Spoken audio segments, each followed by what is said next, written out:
Animo yung mga superhero sa movie na bumababa galing sa kalawakan. Ito ang misteryosong ilaw na bumabagsak sa ating kalawakan na nakita ng napakaraming netizens sa Pilipinas. Ano kaya ito? Hello, what's up mga sangkay? This is me. I'm back for another vlog today. Huwag niyo pong kailimutan na i-subscribe yung ating YouTube channel. I-click ang bell at i-click niyo po yung all. At sa mga nanonood po sa Facebook, i-follow niyo po yung ating Facebook page.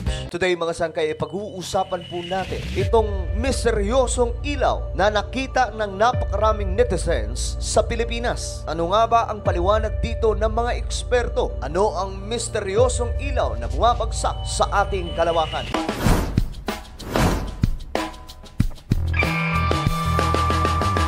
Sa panahon po natin ngayon, mga sangkay, napakabilis po ng impormasyon na makuha. Kahit po yung mga misteryosong bagay, nakikita na po ng buong mundo. Dahil po sa tindi ng paggamit ng social media. Ang mga eksperto ngayon, pagdating po sa ating kalawakan, ay patuloy na naghahalungkat kung ano ang nilalaman ng buong universe. Pinag-aaralan po nila ang ibang mga planeta, mga sangkay, kung ano po ba ang naroon. Mayroon bang ibang mga nilalang na naroon at naninirahan na posibleng makarating sa ating mundo? Madalas sa pag-uusapan mga sangkay ay itong mga alien, mga unidentified object or UFO na nakikita po sa iba't ibang panig ng ating mundo na madalas ay nagiging pulutan ng usapan, hindi lamang po ng mga tambay kundi maging ang international media, mga eksperto, mga politiko at kung sino-sino pang ma-impluwensyang tao. Tulad na lamang po doon sa bansang Amerika. Ang UFO po doon ay hindi na po bago na usapin at sa totoo lang,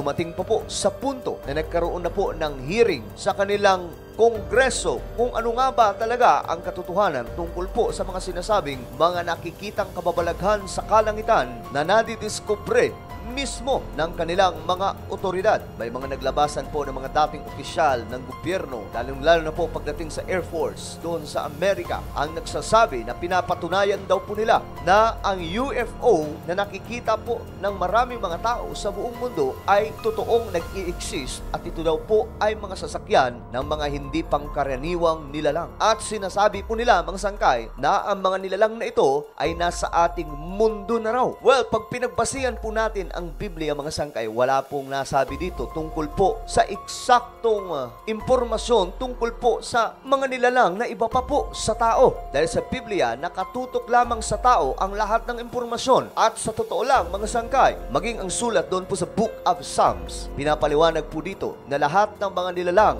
sa lupa ay para lamang po sa tao. Maging ang mga bagay na lilikha ng ating Panginoong Diyos sa buong kalawakan at sa buong universe, lahat ng ito mga sangkay pinrovide para din po sa tao. Walang nabanggit mga sangkay na extraterrestrial being ang Biblia. Subalit mayroon pong nakasulat sa Biblia mga sangkay tungkol po sa mga sinasabing mga nilalang na luluhod sa ating Panginoong Hesus. Ayon po sa Biblia, mga nilalang ito galing sa kalangitan, sa ibabaw ng lupa, sa ilalim ng kalupaan at sa ilalim ng karagatan. Ayon po sa Philippians chapter 2 verse 10, so that at the name of Jesus every knee should bow in heaven and on earth and under the earth.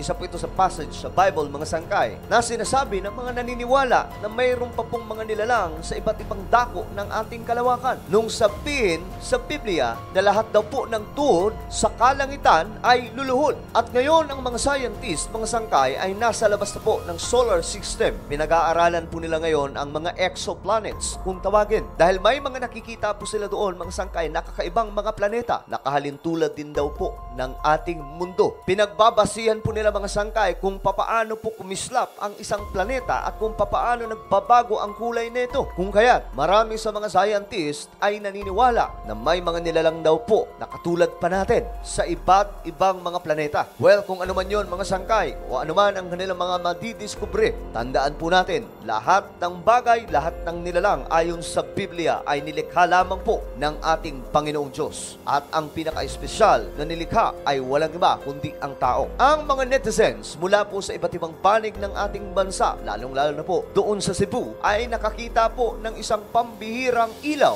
o tinatawag na streaks of light na bumababa sa kalawakan papunta po sa ating bansa. Isang hating gabi, mga sangkay, noong December 4, 2024, ang mga Filipino netizens, lalong-lalo na po yung mga Cebuano, ay na-amaze at nagulantang sa kanilang mga nakita sa kalawakan. Isa pong streaks of light streaking across the sky na animoy mga superheroes sa movie na bumabagsak o bumababa po, mga sangkay, mula sa kalawakan papunta sa kalupaan. Ayon po sa report, mga sangkay, the unusual event quickly sparked a flurry of speculation online na marami daw po ang nagtataka o napapatanong, mga sangkay, kung ito nga ba ay isang meteor shower or something more mysterious. Hindi na rin po nakapagtataka, mga sangkay, sapagkat marami po sa ating mga kababayan ngayon ay nagiging mapanuri na, lalong-lalo na po sa panahon natin ngayon na marami po ang nagaganap na kababalagan sa iba't ibang panig ng ating mundo. Dahil hindi lamang po, mga sangkay, isang beses ito nakita, maraming beses nakakita po dito ang iba't ibang mga lahi mula po sa iba't ibang mga bansa. Nakakita po sila ng mga ilaw na bumabagsak galing po sa kalawakan. At ayon din po sa report ng ibang mga sangkay, may mga bagay na hindi na kayang ipaliwanag ang mga scientists. Ngunit karamihan, mga sangkay, sa mga nakikitang ganito, kaya po nilang i-explain kung ano po ang pinanggagalingan. Ang tanong dito, mga sangkay, ito nga bang nakita dito sa Pilipinas na pagbaba ng mga higanting ilaw galing po sa kalangitan? May paliwanag kaya dito ang mga eksperto? Ang nakakamanghang ilaw, mga sangkay, na bumabagsak mula sa kalawakan na nakita ng netizens ay nakunan po ng video. At eto po, mga sangkay, yung actual footage.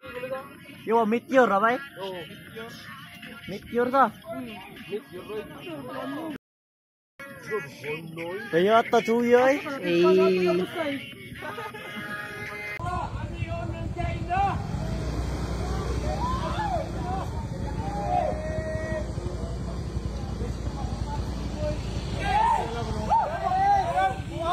Tawag sila.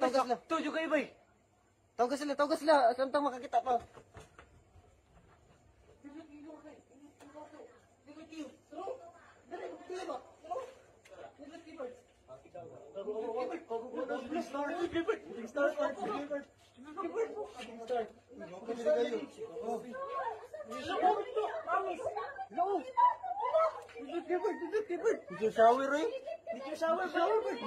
Okay, unang nakakita amin.